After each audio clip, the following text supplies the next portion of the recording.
Allô tout le monde! Aujourd'hui, je vous fais une capsule vidéo sur les outils éducatifs et les exercices d'art-thérapie pour les enfants. Donc, c'est une capsule là, principalement dédiée pour soit les intervenants, les différents professionnels là, qui travaillent avec cette clientèle-là, ainsi que les parents. Donc, je vais vous présenter dans le fond là, les différents outils qu'on peut voir. Ça va être des outils que j'ai donné accès à télécharger directement dans l'article qui va être dans mon blog, dans le fond. Je vais mettre le lien là, avec la vidéo à ce moment-là. Puis, il y a aussi les PDF que vous allez pouvoir télécharger directement, que j'ai déposé aussi dans l'article du blog. Donc, à quoi ça sert les outils éducatifs ou les jeux éducatifs pour enfants? Ben, c'est principalement utilisé comme support. Donc, ça va être utilisé comme support à l'intervention, donc pour aider l'enfant à davantage imager ou bien de mieux comprendre avec des images ou de façon plus ludique qu'est-ce qui se passe là en lui. Donc, c'est principalement au niveau de la gestion des émotions, la compréhension, l'expression des émotions, l'expression des besoins aussi. Donc, parfois, c'est difficile là, pour ces enfants-là de mettre des mots sur les choses qui sont plutôt abstraites, telles que les émotions ou les besoins. Là. Donc, ça sert à ça. Puis, dans le fond, les exercices d'art-thérapie, je les ai pas mis là, dans mon blog. Par contre, l'art-thérapie avec les enfants, là, ce que ça permet, c'est de permettre un médium de communication. Donc, ça permet de mettre des images, encore une fois, ou des mots, mais à leur façon. Donc, par différents médiums comme la peinture, le crayon, donc à colorier, l'argile, ça peut être de n'importe quelle façon que l'enfant va pouvoir utiliser ce médium-là pour exprimer des choses, puis mieux les comprendre, puis mieux les visualiser aussi. Donc, ça devient tangible pour eux. Donc, c'est plus autant abstrait. C'est plus facile. Donc, je me lance tout de suite dans les différents outils que j'ai. Pour commencer, on a le kit, le petit décodeur. Dans le fond, là, moi, je les ai montés, je les ai plastifiés, mais vous pouvez télécharger à partir du lien les feuilles que vous pourrez imprimer, découper et plastifier ou imprimer à partir de carton, là, de papier carton, pardon. Donc, il y a la petite roulette ici. La petite roulette, à quoi ça sert? Dans le fond, c'est essayer de détecter là, c'est quoi les stratégies que l'enfant utilise présentement, puis par lesquelles il veut les remplacer. Donc, j'ai par exemple sur la petite roulette, critiquer. Critiquer, c'est le comportement qu'on veut changer. Donc, ici. Puis après ça, on veut aller modifier. Fait que par exemple, là, on veut aller modifier ici, parler au je au lieu de critiquer. Donc, ça ici. Ensuite de ça, ce qu'on fait, une fois que l'exploration est faite avec l'enfant, on a ici cet outil-là où vous allez pouvoir déterminer les objectifs de l'enfant qui vont être préalablement faits là, à partir de la roulette que je viens de montrer. Donc, comment ça fonctionne? C'est que l'enfant va sélectionner, bon, il avait mis critiquer, donc on va mettre critiquer dans la petite case ici. Puis ensuite, on avait dit remplacer par parler au jeu. Parler au jeu. Il n'est pas sur celui-là, il est sur l'autre, si je ne me trompe pas. Donc, il y a une autre petite bandelette ici là, qu'on peut changer. Je vais l'entrer là dedans. Dans le fond, il faut comme le monter nous-mêmes avec les directives là, du manuel qui donne avec ça. Donc, on a parlé au jeu. Donc ici, c'est au lieu de critiquer, j'essaie de parler au jeu. Donc, au courant de la semaine, ce que l'enfant peut faire, c'est après ça, à tous les jours de la semaine, tenter d'atteindre cet objectif-là, puis de déterminer s'il a été facile à atteindre ou difficile. Donc, vous pouvez bouger les petites bandelettes là, comme ça ici. Donc, ça, c'est un des outils qu'on peut utiliser. pour changer un comportement qui n'est pas désiré par un qui est plus adapté. Ensuite de ça, il y a le kit des émotions. Donc, le kit des émotions, lui, il parle principalement là, des émotions. Donc, il y a 3 types de jeux. Il y a la roulette. Dans le fond, la roulette, elle consiste à quoi? C'est à faire tourner là, cette petite flèche. Puis, dans le fond, de déterminer avec l'émotion sur laquelle on tombe avec la flèche.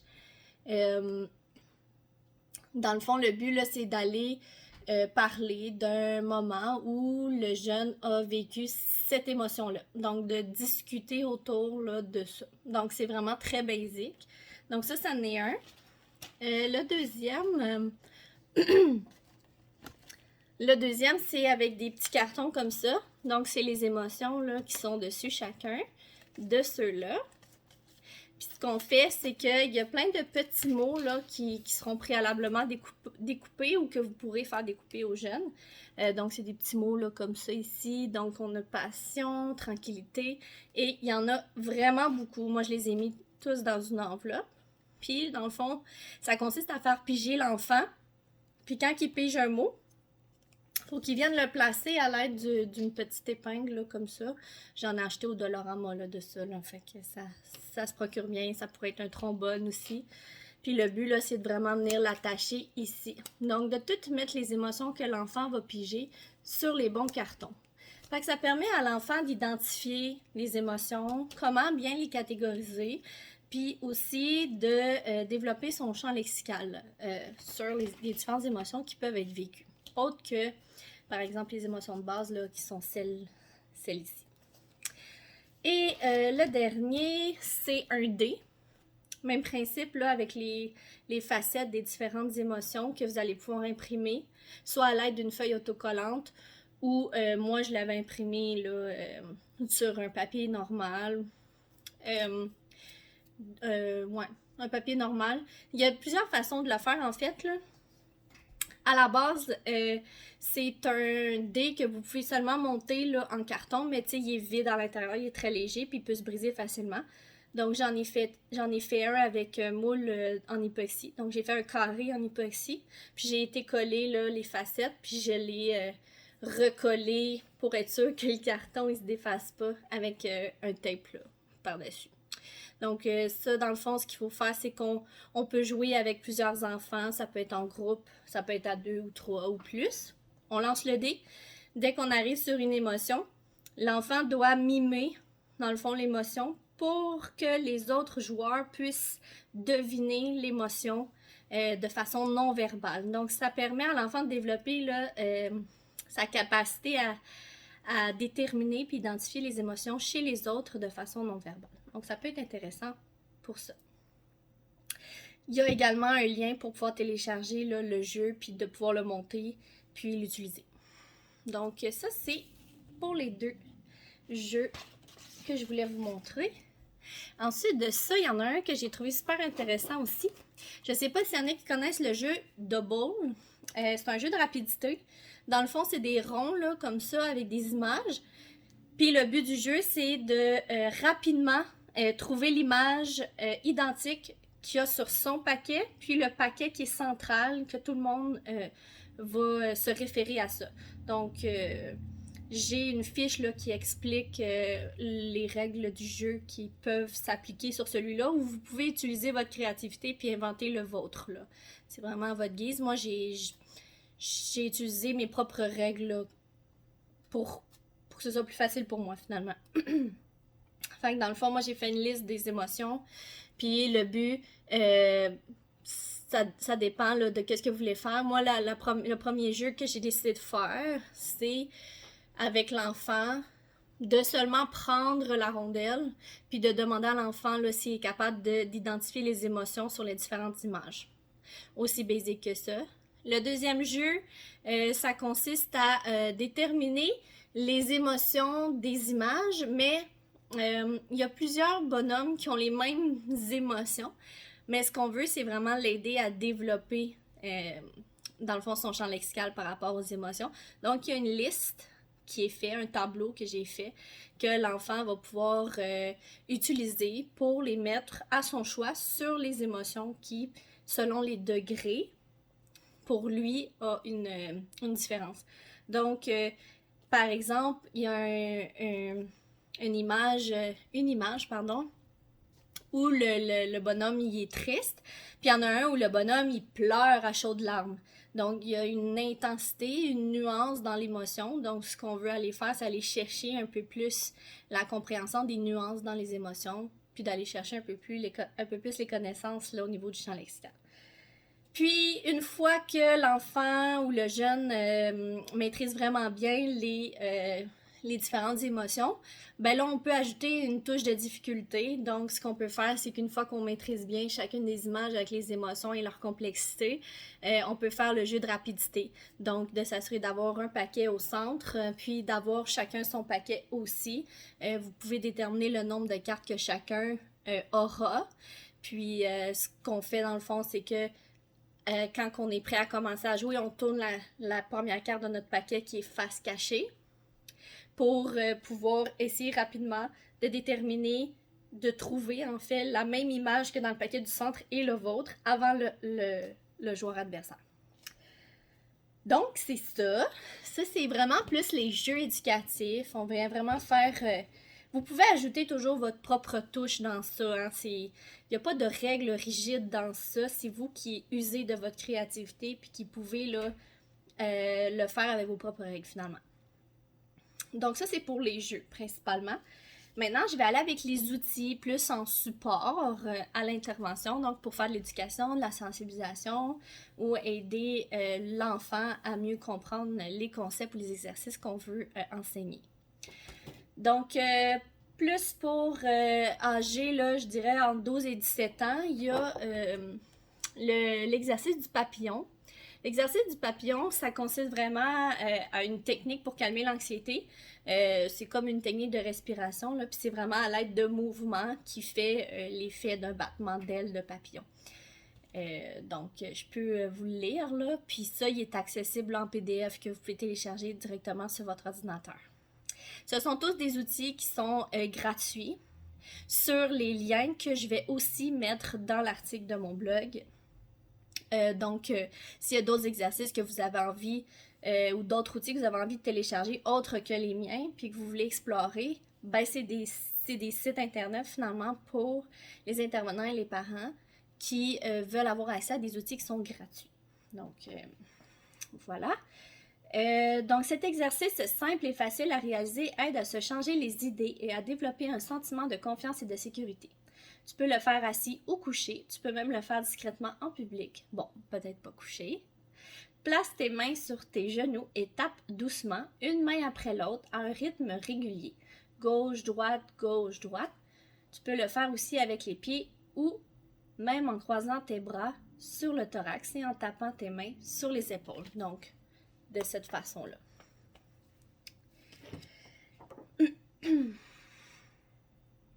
Donc, ça ressemble à un papillon. Puis pendant que tu fais cela, tu remémore-toi un souvenir agréable, un voyage par exemple, ou une image, une scène apaisante. On donne par exemple des poissons dans l'eau, une plage déserte, ce que tu veux.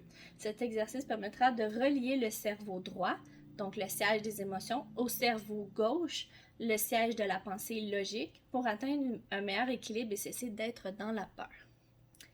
Donc ça, c'est l'exercice du papillon. Ensuite, on a les 10 stratégies pour calmer le petit volcan. Donc, surtout pour les parents. Donc, c'est en soutien là, aux parents. C'est un petit guide, là, je dirais, pour aider à mieux comprendre puis mieux accueillir son enfant là, qui a tendance à être impulsif. Donc, comment l'aider puis enseigner à l'enfant de se calmer, d'éviter les gestes violents, d'éviter les argumentations. C'est quoi les comportements à favoriser ou à éviter là, dans ces techniques-là. Donc, voilà, celui-là aussi est accessible à télécharger en PDF. Ensuite, on a gérer mon anxiété en 6 étapes. Donc, ça aussi, vous pouvez le télécharger gratuitement. Je l'ai mis en PDF. Donc, c'est vraiment là d'aider à à guider finalement l'enfant dans son anxiété puis la calmer. Donc, je reconnais ce qui se passe dans mon corps. Donc, c'est quoi les sensations qui me font peur? Qu'est-ce qui se passe dans mon corps? À quel endroit je me sens inconfortable? Puis ça, c'est toutes des questions qui sont utiles finalement, autant chez l'adulte que chez les enfants ou les jeunes adolescents. C'est plus qu'il est fait de façon plus imagée, plus ludique pour les enfants. Donc, c'est moins théorique, si on veut, en quelque sorte. Donc, celle-là ici, j'aime des temps pour être plus disponible. Donc, de quelle façon? Qu'est-ce que je pourrais faire pour relaxer et me centrer sur le moment présent? Puis ici, bon, il y a la petite boîte à outils qui est très visuelle, où c'est inscrit « Je prends 10 grandes respirations » ou « Je fais 3 pauses de yoga » ou « Je chante ma chanson préférée ». Et ainsi de suite. Donc, c'est vraiment là, un petit guide pour aider l'enfant. Puis, même que s'il y en a qui aiment ça, là, bricoler un peu plus, il n'y a rien qui vous empêche là, de créer le vôtre à partir de ça pour vous inspirer. Puis en faire là, plus des petits pictogrammes que l'enfant pourrait prendre là, avec un petit anneau comme ça, puis garder tout le temps près de lui, pour ceux qui sont plus... avec qui c'est plus problématique finalement, là, cette anxiété-là. Donc, il y a ça ici. Au même titre, l'anxiété, comment questionner les pensées anxiogènes. Donc, ça aussi, c'est une petite boîte à outils. Dans le fond, là, c'est vraiment comme des questions à se poser quand que, l'enfant ou le jeune là, vit une situation d'anxiété. Donc, c'est vraiment juste pour utiliser là, comme répertoire finalement. Ensuite, on a les 10 stratégies pour aider son tout petit à mieux gérer l'anxiété. Donc ça, c'est une petite fiche, là, aide-mémoire aussi, qui est également accessible là, en PDF sur mon article dans mon blog. Donc, on a diminué les sources de stress dans le quotidien de l'enfant. Apprenez-lui à lâcher prise par rapport aux éléments sur lesquels il ne peut pas avoir de pouvoir. Utiliser l'imaginaire de l'enfant et le jeu pour l'aider à gérer son anxiété. Donc, il y a différentes là, techniques là, utiles là, également pour les parents. Donc, des fois, moi, ce que je vois là à travers ma profession, c'est que les enfants vont avoir des comportements, des réactions en lien avec des situations. Donc, ils vont vivre de l'anxiété, puis souvent, ça va ressortir en comportement, en opposition, en colère, en peu importe, en pleurs. Donc, souvent, on va essayer de gérer l'émotion qui vient sur le moment, mais celui-là est simplement un symptôme parfois de cette anxiété-là qui est sous-jacent, donc qui est en dessous là, de la pointe de l'iceberg finalement. Donc, une fois que cette anxiété-là est un peu mieux gérée, ben, il y a moins de réactions, moins de comportements, bien souvent. Donc, ça peut être aidant. On a aussi une petite fiche guide aussi, au même titre que celle de l'anxiété, mais principalement là, pour l'opposition. Donc, action pour faire diminuer l'opposition. Donc, en tant que parent ou bien en tant qu'intervenant, ça peut être intéressant. Il est également accessible en PDF sur mon blog. Donc, arrêtez de parler. Donc, ça, c'est une des solutions. Puis, il y a toujours une petite description en dessous là, pour expliquer un peu mieux qu'est-ce que ça signifie. Là. Soyez constant. Agissez maintenant, récoltez plus tard. Investiguez. Donnez-vous le droit de punir. Ayez du fun. Aimez-le, comprenez-le. Accepter de lâcher prise, donc on choisit ses combats. Voilà, pour celui-là. Maintenant, il y a les 5 astuces de communication, qui est un petit peu plus visuel aussi. Donc, comment là, on peut favoriser la communication non violente. Donc, choisir le bon moment, s'assurer que tout le monde est calme et disposé à dialoguer. Donc, quand on est dans nos émotions intenses, des fois, c'est peut-être pas le bon moment d'exprimer ce qu'on veut dire. S'exprimer au jeu et formuler des demandes claires. Je voudrais que. Nommer son émotion, ses sentiments. Je me sens. 3 petits points. S'en tenir aux faits. Éviter les jugements ou l'interprétation. Valider sa compréhension ou la solution. Si je comprends bien, je propose que. Et ça aussi, là, il est, comme je disais, accessible. C'est ici. Puis enfin, j'ai le dernier. Mon journal de gratitude, un peu plus artistique ou je dirais ludique, plus un peu plus intéressant à l'œil finalement. Donc, souvent, nous, on peut l'utiliser là, plus pour les ados. Donc, on a ça ici, nommer les petits plaisirs, là, 3 petits plaisirs à tous les jours. Les personnes qui m'ont aidé, qui m'ont fait rire. Ici, l'autre côté, on a ce que j'ai fait pour aider quelqu'un. Ce que j'ai fait pour démontrer mon amour, mon affection. Donc, à tous les jours, on inscrit un petit quelque chose. Et c'est ça ici, là. Donc, il y a plusieurs pages, là, qui peuvent durer longtemps.